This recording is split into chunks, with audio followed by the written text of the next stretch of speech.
Entonces ya iniciamos con la grabación, ¿no? Somos 14 participantes, hay por ahí 2 que todavía no han ingresado o que ya no desean participar, pero es buen número, dado lo que hemos estado conversando con el resto de jefes de prácticas. Entonces les agradezco que sea la mayoría quienes estén participando. Entonces, nos habíamos quedado en la pregunta de su compañera, ¿no? Que nos preguntaba sobre la utilidad neta distribuible. Considero importante volver a lanzar esta aclaración porque es un tema muy importante, ¿no? Cuando a nosotros no nos digan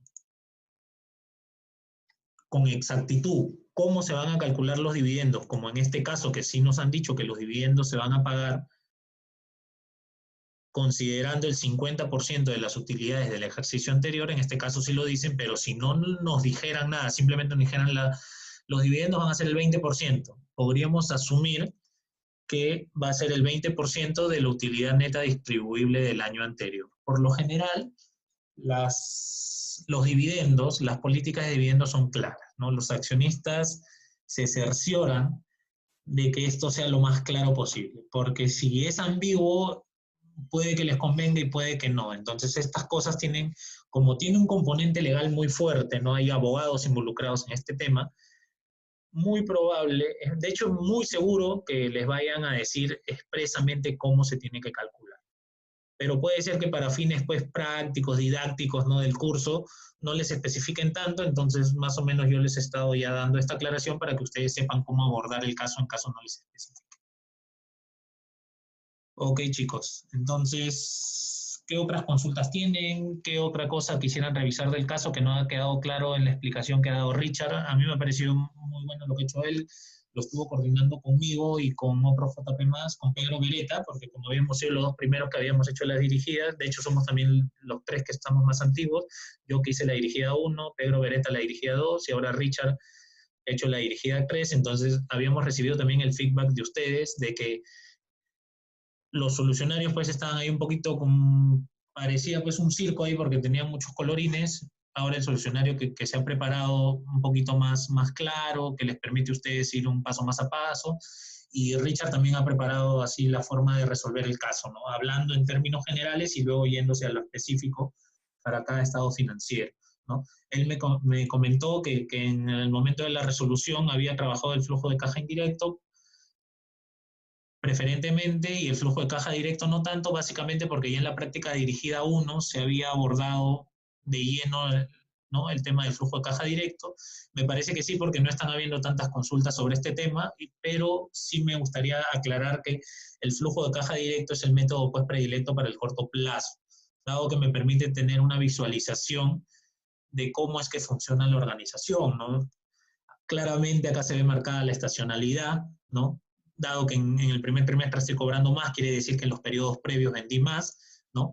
Y ya habíamos analizado también el estado de resultados, ¿no? Donde se ve clara estacionalidad, ¿no? Clara estacionalidad en el cuarto trimestre, no solo con las ventas, obviamente los costos, ¿no? Que van a ir asociados, sino también con los gastos fijos desembolsables, ¿no? A ver, con el pintado de otro color y quería poner esto. ¿Dónde más podemos ver el tema de la estacionalidad? ¿Y por qué yo les repito esto? Porque es la mejor manera de que ustedes puedan verificar lo que están haciendo cuando proyectan sus estados financieros. Porque muchas veces ustedes me dicen, Carlos, ok, yo resuelvo, estoy en la práctica calificada, lo hago, pero ¿cómo me doy cuenta de manera más rápida si lo que estoy haciendo está bien, ¿no? Porque no me voy a poner a revisar de nuevo mis cálculos uno por uno, no termino nunca, no me va a alcanzar. La forma más fácil de poder saber si estoy yendo por buen camino es haber entendido el caso, haber entendido la empresa y saber, pues, si tiene una marcada estacionalidad, si esta estacionalidad, al momento que yo hago mis cálculos, se está viendo reflejada. Entonces, una manera de corroborar puede ser esto, ¿no? En el flujo de caja ya lo hemos visto, ¿no? La marcada estacionalidad se ve reflejada en este aspecto, en las cobranzas a los clientes, ¿no? Incluso desde aquí, porque los días de crédito que se están dando, los vemos aquí, ¿no? Esto está por aquí. Los días de cuentas por cobrar, si se dan cuenta, para el cuarto trimestre son 62 días. ¿Qué quiere decir? Que los primeros 28 se han cobrado en el cuarto trimestre. Lo único que ha quedado pendiente de cobrar han sido los últimos 62 días. Por eso es que tenemos, ¿no?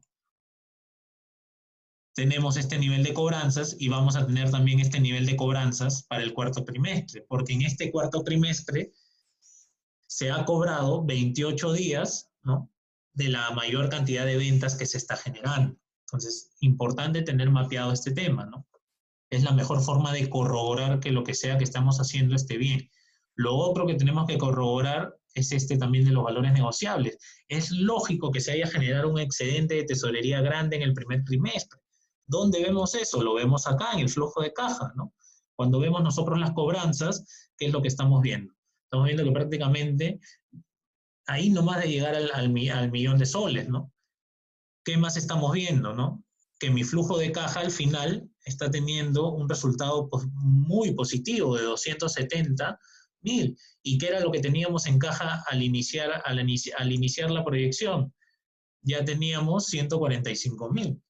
Entonces, si a esos 145.000 yo le sumo los 270.000, me va a quedar 415.000, que son estos dos. Y es por eso que el 1 de enero se está decidiendo poner en valores negociables los 315. Y ahí también se ve marcada la estacionalidad, porque dado que la mayoría de mis ventas ha sido en el último trimestre, es decir, específicamente en diciembre, pero no solo en diciembre, porque hay muchas empresas que vienen haciendo compras desde el mes de noviembre, ¿no? Porque hacen sus agasajos antes de la Navidad en sí, ¿no? En la quincena ya lo están haciendo, pero la compra, el pedido lo están realizando desde los meses previos. Entonces, este tema es importante, conocer el caso a profundidad. Por eso es que nosotros, siempre que trabajamos un caso, siempre iniciamos poniendo, pues, información general, que me va a ayudar a mí a entender de qué trata el caso. Por eso se acuerdan que en tiendas F poníamos pues que es una empresa que las ventas están digregadas de esta forma. En el caso de Celima también habíamos contextualizado de que la empresa no iba por buen camino, que tenía ciertos problemas y que producto de esto estaba realizando una política pues de créditos, ¿no? Donde permita captar más clientes. Entonces, es importante conocer eso a fondo. De esta forma lo podemos corroborar, ¿no? Dado que hubo una estacionalidad marcada en el cuarto trimestre y en el primero yo estoy realizando cobranzas por un importe mucho mayor a lo de los demás periodos, es lógico que en el primer trimestre yo voy a generar excedente de tesorería. Por ende, ese excedente yo lo estoy poniendo en valores negociables para ganar intereses. Eso lo pueden ver más a detalle si es que ustedes revisan, ¿no? Acá el detalle que contemple el solucionario, ¿no? Tenemos acá pues la caja inicial, las inversiones en valores iniciales, ¿no? Tenemos acá la caja mínima exigida, ¿no? La inversión realizada al final, ¿no? Yo les sugeriría, miren más este cuadrito porque es más intuitivo que el que está aquí. Este de aquí me sirve más que todo para el cálculo de los ingresos financieros, pero este de aquí me permite ver el desenvolvimiento de la tesorería en el periodo específico. Recuerden que acá inversión en valores finales, recuerden que mi saldo final de un periodo es igual a mi saldo inicial del periodo siguiente. Entonces, tiene sentido que yo lo ponga o como saldo final o como saldo inicial, el valor va a ser el mismo, ¿no? Incluso acá Richard preparó pues incluso unos cuadritos para que ustedes puedan ver la evolución, ¿no? Entonces, está bien gráfico este tema para que ustedes lo puedan aprovechar, ¿no? Me ha quedado claro que muchos de ustedes sí han visto el video porque me están haciendo preguntas específicas.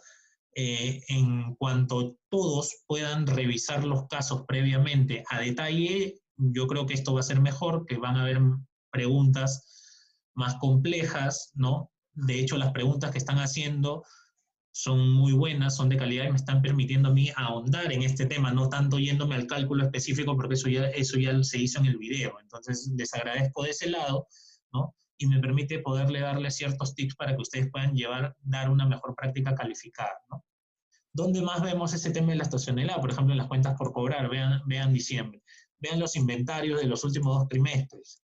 Han aumentado bastante y tiene sentido que desde el trimestre anterior los inventarios aumenten, porque la empresa tiene que ir estoqueándose, ¿no? Entonces, de esa manera, para nosotros, es mucho más fácil identificar si estoy haciendo bien o mal las cosas. Imagínense que acá en el primer trimestre le hubiese salido que los inventarios son más grandes que los demás periodos.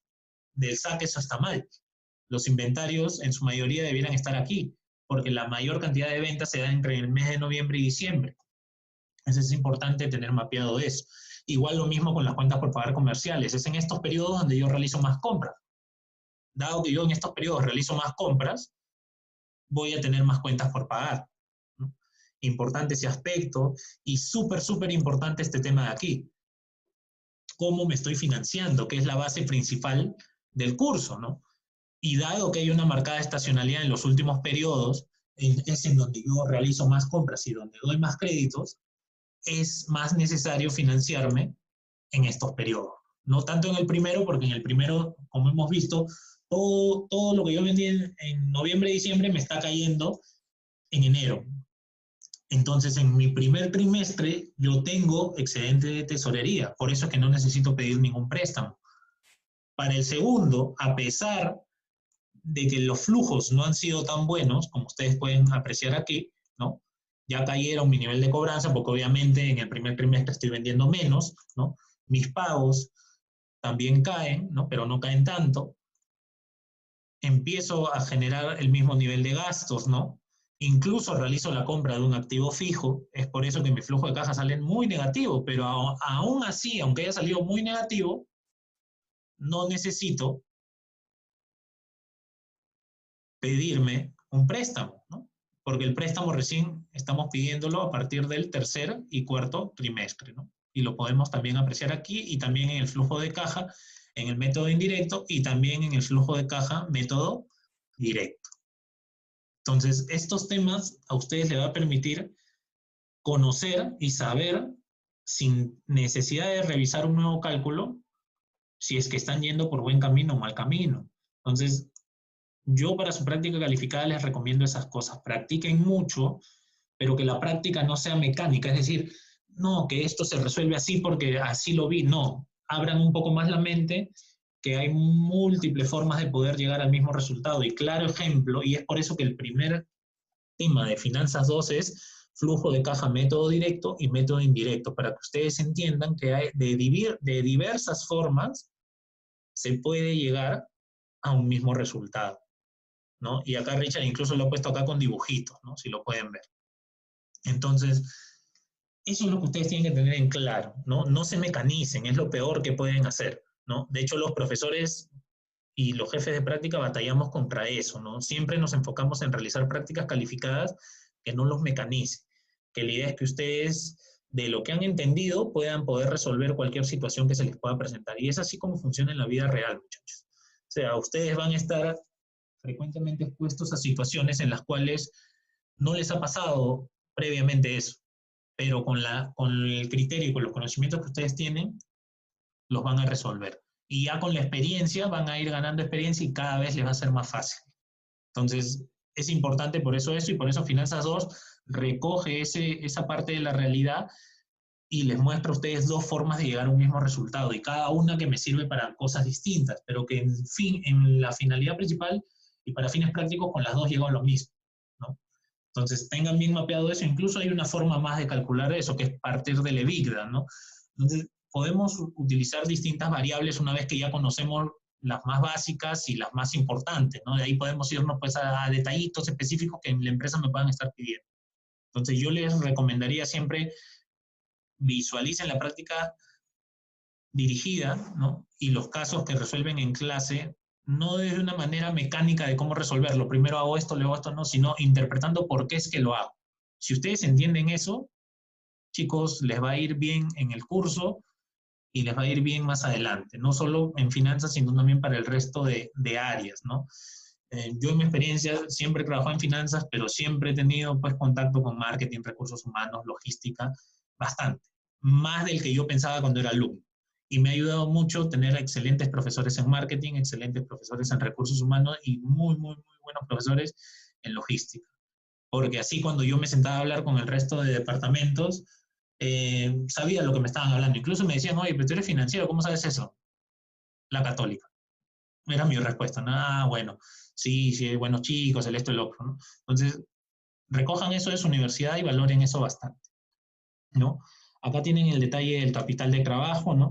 Era muy parecido a lo que habíamos hecho en Celima, con las cuentas por cobrar comerciales ya como dato, lo que nosotros determinábamos era la venta diaria y sobre esa venta diaria calculábamos los días de cuentas por cobrar. Y son estos días que los utilizamos como base para el siguiente periodo. Y sobre esos días, es decir, ese plazo de crédito que yo le doy a mi cliente, sobre eso yo calculo mis nuevas cuentas por cobrar. ¿Cómo? Volviendo a calcular esa venta diaria y multiplicándola por los días de cuenta por cobrar. Y con eso yo llegaba a mis cuentas por cobrar del periodo. Entonces, lo mismo aplican para los inventarios, lo mismo para las cuentas por pagar comerciales. Tengan nuevamente siempre presente esto que yo les comento, cómo calculo mis cobranzas, cómo calculo mis pagos. En su práctica calificada esto tiene casi el 30% de la nota. Esos dos puntos de ahí. Casi el 30% de la nota va por ahí. De hecho, a mí cuando me ha tocado hacer prácticas calificadas, yo le doy eso a veces 6 puntos, 8 puntos. Porque ¿qué implica eso? Que hayas proyectado bien las cuentas por cobrar y hayas proyectado bien tu balance general. Y con eso puedas tú calcular tus cobranzas y tus pagos. De similar forma piensan los profesores. De hecho, la práctica calificada del ciclo pasado la hizo el profesor Leandro y se le dio más enfoque a este tema. Entonces, chicos, bien ahí acuiciosos con cómo calcular las cobranzas y los pagos, ¿no? Por eso yo les explicaba, no se aprendan la fórmula, sino calcúlenlo de manera lógica, ¿no? ¿Qué voy a cobrar yo este periodo? Lo que no cobré el periodo anterior, más lo que vendí ahora, menos lo que me quedó por cobrar. Y sobre eso yo planteo mi fórmula. Mi cobranza ahora va a ser igual a mis cuentas por cobrar del periodo anterior, más mis ventas de este periodo, menos mis cuentas por cobrar de este periodo. Lógicamente, lo hice, lo resolví, y con eso ya planteo mi fórmula. No se aprendan nunca la fórmula, porque se la pueden olvidar. Entonces, para mí son importantes esos temas, ¿no? No sé si tengan alguna otra consulta sobre este caso o ya quieran ir viendo, pues, consultas de los casos previos en preparación a su práctica calificada. Y si es necesario quedarnos 40 minutos más, yo no tengo ningún problema. Así que soy todo oído, chicos. Profe, yo tenía una consulta del CTO. En la parte de las cuentas por pagar, lo que pasa es que en casos anteriores se tomaba en cuenta los costos de ventas y acá toman en cuenta las compras. No sé, o sea, ¿por qué?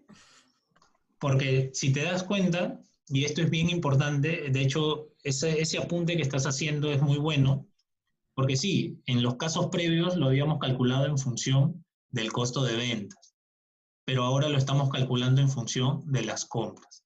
Y esto se debe básicamente a un planteamiento que había hecho yo en la práctica dirigida 1, ¿no? Pero primero vamos a ver acá a los cálculos. Tenemos acá los días de cuentas por pagar comerciales y tenemos las compras diarias. Efectivamente, se está calculando sobre las compras. En los casos previos se había calculado, como menciona su compañera, con el costo de venta. Sin embargo, ahora se calcula con las compras. La respuesta para esto es que puedes hacerlo con cualquiera de los dos.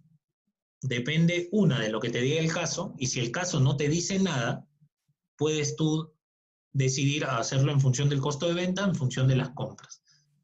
Mi sugerencia es irnos más lo real posible, es decir, resolver el caso como si fuera la realidad misma. Y la realidad misma debieras utilizar las compras como base, porque son de las compras que se desprenden las cuentas por pagar comerciales, ¿no? Es del crédito que te ha dado el proveedor por lo que has comprado que se calculan las cuentas por pagar comerciales. Entonces, lo óptimo debiera ser calcularlo en función de las compras. Ojo, eso no quiere decir que hacerlo en función del costo de ventas esté mal. ¿Y por qué no estaría mal? Voy acá a abrir una hojita y vamos a hacer un pequeño dibujito. Muy buena pregunta, Lorena, porque eso nos ayuda a entender por qué es que se hacen las cosas. Entonces, ¿recuerdan cómo calculábamos las compras nosotros?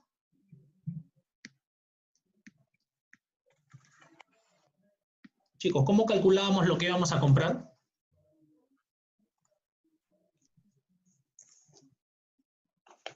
A ver, sin necesidad de aprendernos fórmulas. ¿Cómo yo sé, antes de ir a hacer mis compras al supermercado, cómo sé lo que tengo que comprar? Lo que necesito, Lo que necesitas menos lo que tengo. menos lo que ya tienes. Efectivamente, ¿no? Y pensando en que me tiene que quedar un pequeño stock, ¿verdad? Porque por ahí puede ser que salga la siguiente vez y no encuentre ese producto. Entonces, eso debiera ser que lo que voy a consumir, ¿no? O lo que necesito,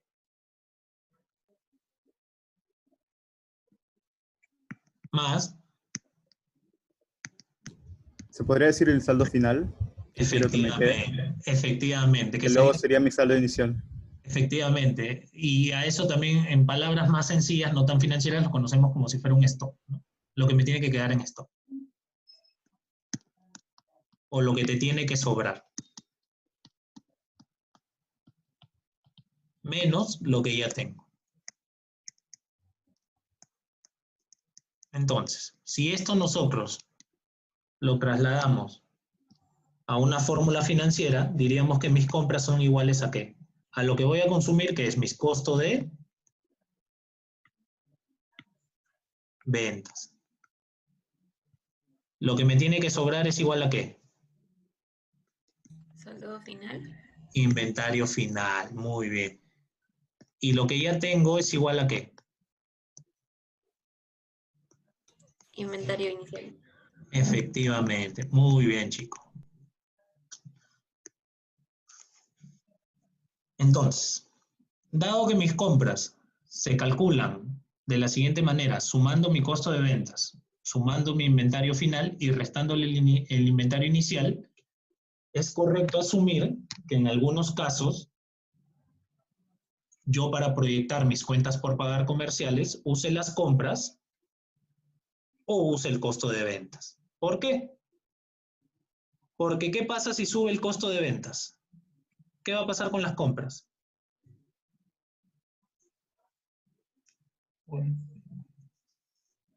Van a aumentar. Van a aumentar. Entonces, dado que tienen el mismo comportamiento y que en gran realidad mis compras dependen de lo que voy a consumir, ¿no? Principalmente depende de lo que yo voy a consumir, es por eso que a veces cuando proyectamos las cuentas por pagar podemos utilizar ya sea las compras o ya sea el costo de ventas. Cualquiera de los dos te va a ayudar, porque los dos te van a decir lo mismo. Recuerda que para proyectar nosotros utilizamos premisas, supuestos, ¿no? Entonces, si estos dos, tanto las compras como el costo de ventas, van en la misma sintonía, es correcto utilizar como base de cálculo cualquiera de los dos. Si lo queremos hacer lo más real posible, utilizamos los dos. Sin embargo, el costo de ventas también es un buen indicador. Entonces, en conclusión, va a depender de lo que te diga el caso. Y si el caso no te dice nada y en tu posibilidad está calcular las compras, lo haces en función de la compra. Porque puede ser que a veces el caso no te dé tanto detalle. Si no te da tanto detalle, puedes utilizar esto. Si tienes el detalle, utilizas este de aquí. Pero los dos van en la misma sintonía. Y de hecho, ¿de qué dependen las compras y el costo de venta? Todo esto depende de las ventas.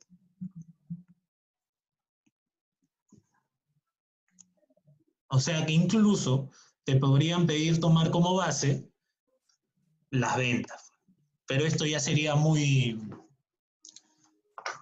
un poquito ya no tan directo seríamos si lo calculáramos de ahí, ¿no? Lo que debiera mandar debiera ser las compras, pero también en algún caso incluso hasta me podrían decir que lo haga en función de las ventas. Y tiene sentido porque si yo vendo más, voy a consumir más, y si voy a consumir más, voy a comprar más. Entonces, es por ese motivo que en el caso de Selima lo trabaja de una forma, incluso el de tiendas F también lo trabaja de una forma y acá lo trabajamos de otra, ¿no? Bajo distintas premisas se pueden llegar también a una misma respuesta. Los números van a variar ligeramente, pero es el supuesto de proyección que estamos tomando. ¿Quedó claro este aspecto, chicos? Sí. Muchas gracias, Lorena. Entonces, ¿qué otra pregunta, qué otra consulta para el caso de abarrotes generales? Tengo una consulta con respecto a los desembolsos, a la depreciación, Uh-huh. porque en el primer trimestre y en el segundo trimestre es la misma depreciación. Y no me había quedado muy claro por qué no variaba. Ok, muy bien. Este caso nos deja muchas cosas a nuestra decisión, ¿no? Y una de esas es la que nos mencionan por aquí, ¿no? Nos avisa que nos quedan 10 minutos. Bueno, para esto deberá establecer las premisas de trabajo que considere necesarias. Entonces, ¿qué quiere decir eso? Que no me están dando toda la información, pero si nosotros sabemos leer estados financieros, si ustedes han tenido un curso completo de eso, que es evaluación de estados financieros, nos vamos a dar cuenta que en información complementaria nos están dando este pequeño cuadrito donde nos hablan un poquito cómo se está moviendo el tema de capital, es decir, del CAPEX. ¿Y qué vemos ahí? Que en el 2008 la inversión se ha dado en el tercer trimestre, ¿no? Que la depreciación no aumentó inmediatamente en este tercer trimestre, sino que aumentó ¿cuándo? El trimestre siguiente. Entonces, desde ahí podemos darnos una idea. Tal como mencionaba uno de sus compañeros, con el pago de dividendos pude haber hecho lo mismo, pero detrás de eso había una legislación laboral, legal que teníamos que tener en claro. En este caso de la depreciación, podemos guiarnos de este pequeño ejemplo, ¿no? Que yo estoy comprando un activo en determinado trimestre, pero que no necesariamente mi depreciación está aumentando ahí mismo, sino que recién aumenta en el siguiente periodo. ¿Y esto a qué se puede deber? Que lo más probable es que se haya comprado el activo a fines de periodo. Entonces, si el activo se compró a fines de periodo, ese periodo que se compró, la depreciación no va a aumentar. Recién va a aumentar el siguiente. Y eso lo podemos ver aquí. La compra de activos, ¿no? La compra de activos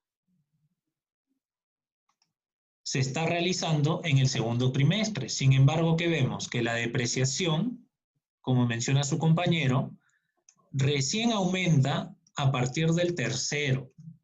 Quiere decir que en el primero y segundo se mantiene, a pesar de yo haber comprado activos en el segundo.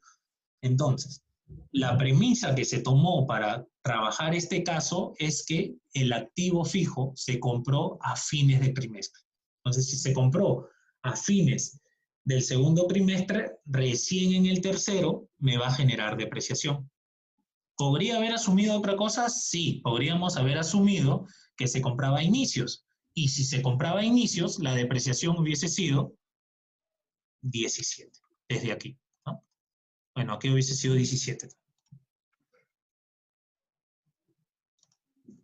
Si se hubiese comprado a inicios, hubiésemos tenido la depreciación así.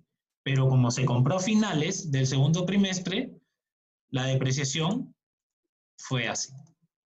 El caso no lo dice, es un supuesto que se ha asumido al momento de proyectar esto de aquí. Pero importante tu pregunta porque nos ayuda a saber cómo tratar la depreciación dependiendo de en qué momento realice yo la compra. Si la compro al inicio del trimestre, en ese mismo trimestre mi depreciación va a aumentar. Pero si la compro al final, la depreciación recién aumenta al siguiente trimestre.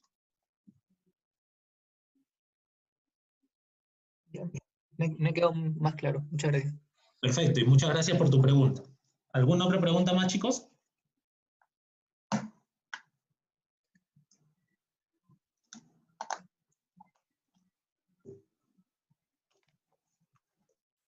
Chicos, ¿alguna pregunta más? Yo tenía otra pregunta. Sí, dime. En la parte de que dice que tu excedente de caja lo tienes que poner en valores negociables, o sea, que lo pongas en valores negociables no quiere decir que haya disminuido tu caja, porque, o sea, le quería confirmar eso, porque para el otro lado es como, igual lo sumas a la caja actual que tienes, ¿no? O sea, Sí. con lo que ya has invertido en valores negociables. Entonces yo pensaba que esos valores negociables ya se iban y ya no estaban en tu caja. Ya. Muy buena pregunta porque acá el caso simplifica algunas cosas, ¿no? simplifica algunas cosas que en la vida real funcionan quizás de otra manera. Entonces, importante la pregunta que menciona su compañero. ¿Qué ocurre con los valores negociables? La empresa, ¿no?, se dio cuenta que tenía excedentes de tesorería, es decir, al cierre del trimestre 1, se dio cuenta que tenía como excedente 415. Entonces, al iniciar el segundo trimestre, lo que hizo fue ese dinero en excedentes ponerlo en una cuenta de depósitos, es decir, lo pudo haber guardado en un fondo mutuo, en un depósito overnight o en una cuenta a plazo. Y ese depósito es un valor negociable. ¿Qué quiere decir? Que en cualquier momento que la tesorería necesite dinero, va a recuperar ese dinero. Pero va a tener una penalidad, porque si lo hizo a través de un depósito bancario a plazo, pongamos por 3 meses, y lo saca antes del tercer mes, se le va a penalizar con los intereses pasivos, es decir, no se le puede pagar los intereses que ha generado. Podría ser, ¿no?, esa penalidad. Incluso en un fondo mutuo podría ser que lo ponga ahí y que no haya tenido la rentabilidad que estaban esperando, pero por una emergencia retiraron el dinero previamente.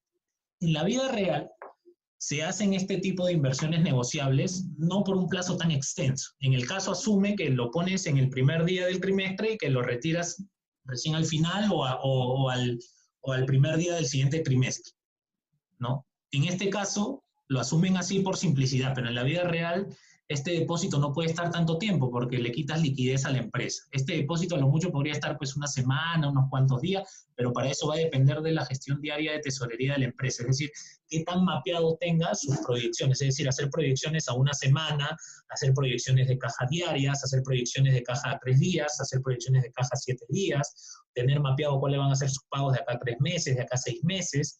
Entonces, depende de toda esta información que tenga para que ellos decidan si lo dejan un plazo pequeñito, si lo dejan un plazo más largo, ¿no?, o si lo dejan uno más reducido. Depende mucho de qué tanta información tenga la tesorería para tomar esa decisión. En la vida real no lo van a dejar nunca 3 meses. Sin embargo, para fines prácticos, aquí lo están considerando que se va a quedar todo el trimestre porque estamos trabajando con proyecciones trimestrales, ¿no? Entonces, es importante el apunte que hace su compañera, porque ese dinero de caja y bancos y valores negociables, ambos son considerados tesorería. Ambos debieran ser considerados tesorería. Incluso cuando ya tomo yo la disposición de que mi tesorería mínima debe ser 100, lo que estoy diciendo yo es que como mínimo en caja y en bancos yo tengo que tener disponible esos 100. Si tengo un excedente lo puedo poner en un valor negociable de muy corto plazo, ¿no? Por lo general puede ser 3 días, una semana, un mes, va a depender de las previsiones que haya hecho la tesorería.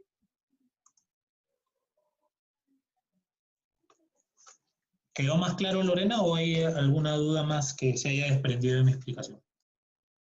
No, está claro. Perfecto. Con toda confianza, chicos, si algo que he explicado no ha quedado bien claro, pregunten y pregunten. Yo era igual así, cuando era alumno también preguntaba, no me daban la explicación que a mí por lo menos me dejara tranquilo para ir a mi casa y volví a preguntar, no le entendí, profesor. ¿Pero qué no has entendido? Nada.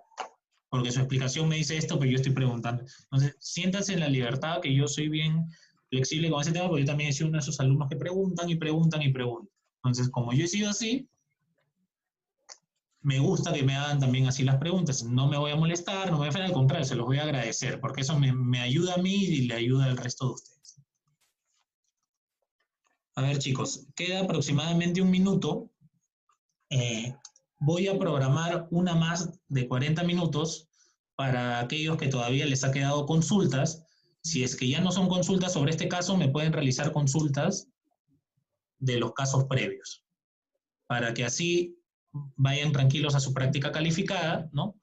O si es que lo desean, luego de esos 40 minutos, si es que no hay tantas preguntas, si se acorta el tiempo, podemos coordinar yo enviarles el caso ahora de la práctica calificada pasada y darles un pequeño resumen de cómo debieran abordar.